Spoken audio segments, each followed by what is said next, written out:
back in those days and even today, you have about 3 different stages of farmers.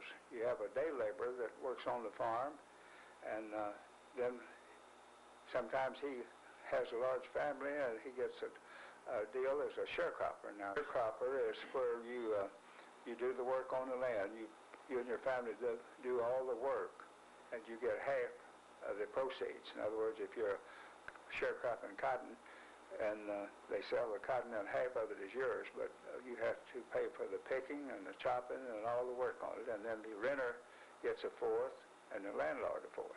Well, the sharecropper just rented a sharecrop from some renters, see, just like we were now.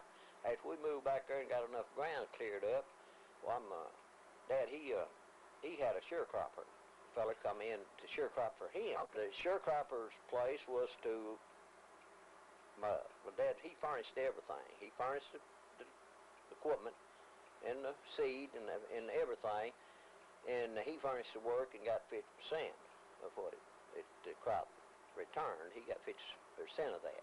Now, did he get a place to live? Yeah, he had a house to live in, and he had a, you know, all the farmers, even the renters, got furnishes in. But at that time, you got, instead of going through a bank or going through a PCA or something like that, which wasn't even that day, wasn't even in existence. See, and if you didn't get a furnish from your landlord, crop loan to make the crop from your landlord. If he wasn't able to furnish you, well, you went to your gin, and the gins would furnish you the money to make the crop on to.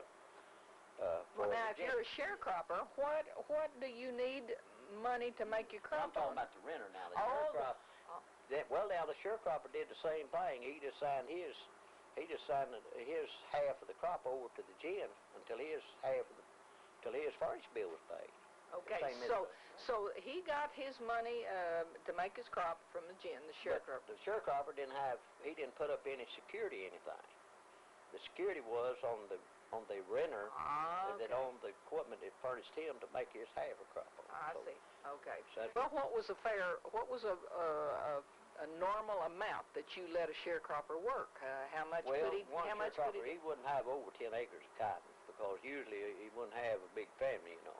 And see, a renter with one team was 40 acres. See, if he had 2 mules, he could rent 40 acres of ground. So that's where we get 40 acres and a mule. Right, 40 acres and 2 mules. 40 acres and 2 mules. Right.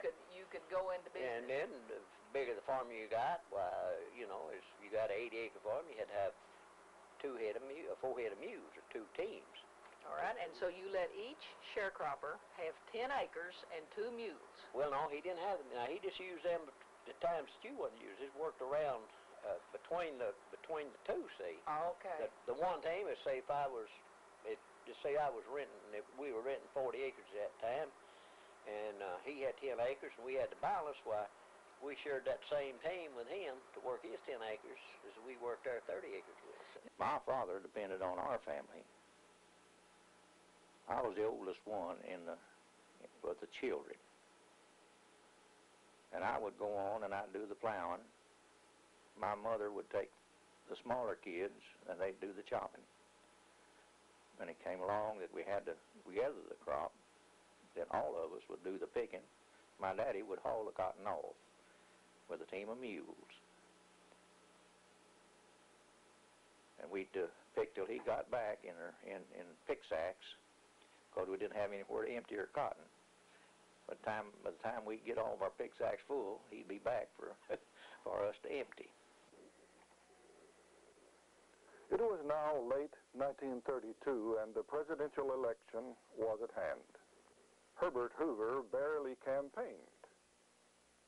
His campaign speeches echoed the common desire for relief from the destitution everyone felt, but he offered very little hope to the suffering population.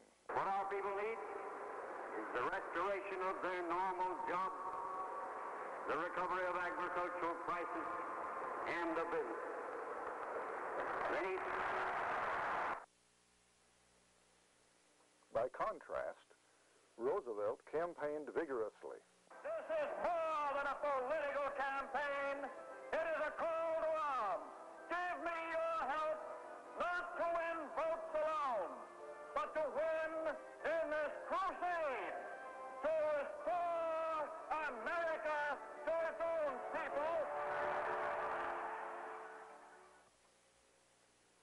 promises to correct the economic situation gave him a landslide victory.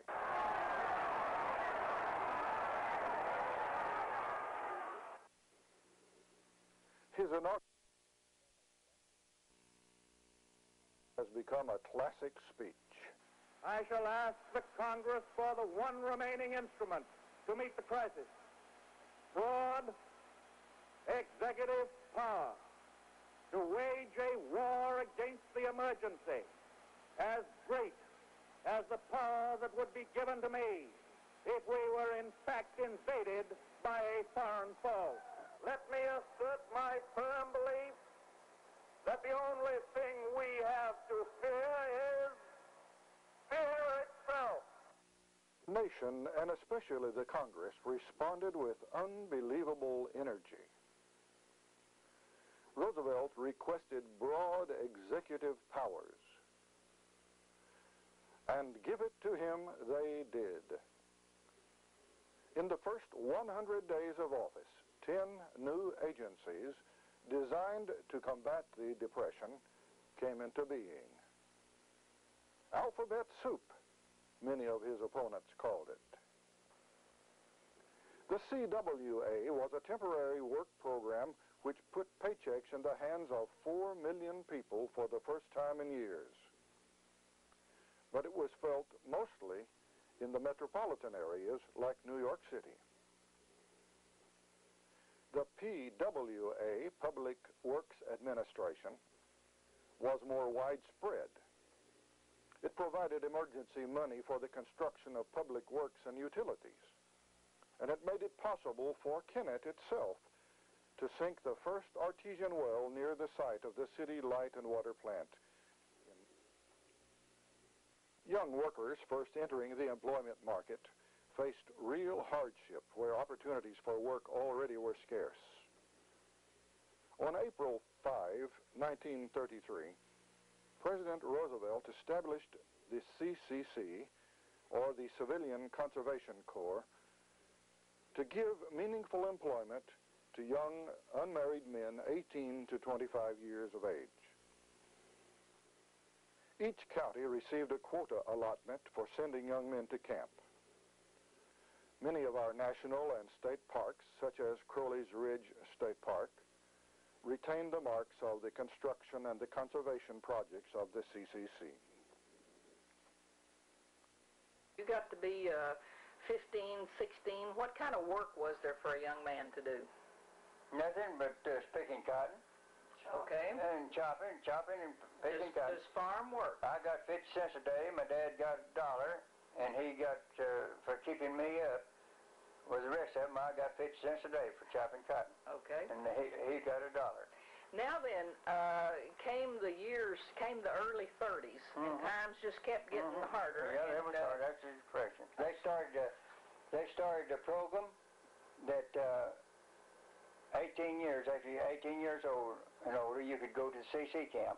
Did many fellows from this part of the area? Several went around here, And what kind of work would you do, Paul? We just built roads, picked up rocks, throwed them off of the places, and just stuff like that, and bridges. We built bridges and roads. Okay, and you went to, where did you go? Mena, Arkansas. Mena. Okay. Now, others from this area went to, like Sam Baker? Yeah, Sam Baker. And Walcott was built by a group of CCC young men. Yeah.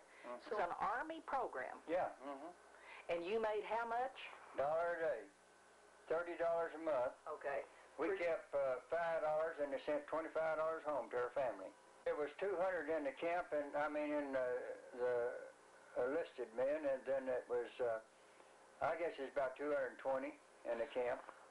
Did you have to sign up for a certain period of time in CC camp? 6 months. Okay, and then you could re-sign? You could enlist every 6 months. Okay.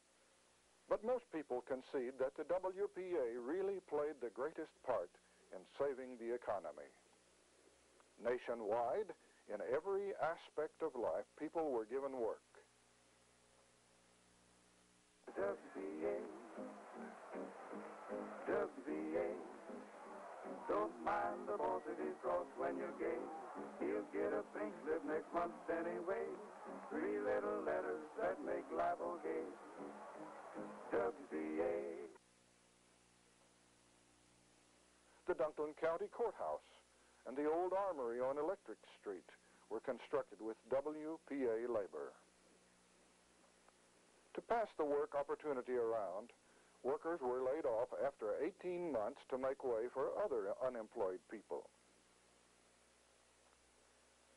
Throughout the nation, the WPA constructed roads, buildings, and other improvements.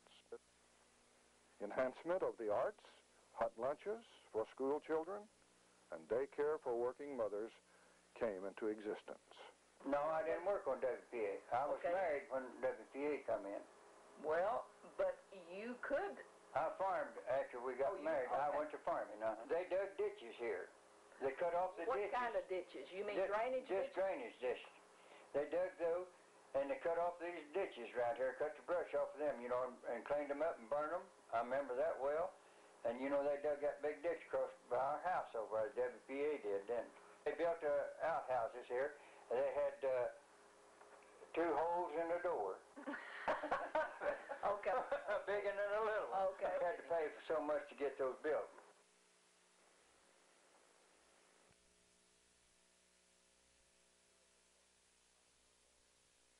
You have been watching Time for Talk. Time for Talk is a community betterment service designed to cooperate with our local community betterment program. Each evening, Monday through Friday at this time, Rosemary interviews local personalities and others who bring items of interest to this community. If you are aware of items of interest, please let us know for possible airing on this program. Time for Talk is brought to you through the cooperation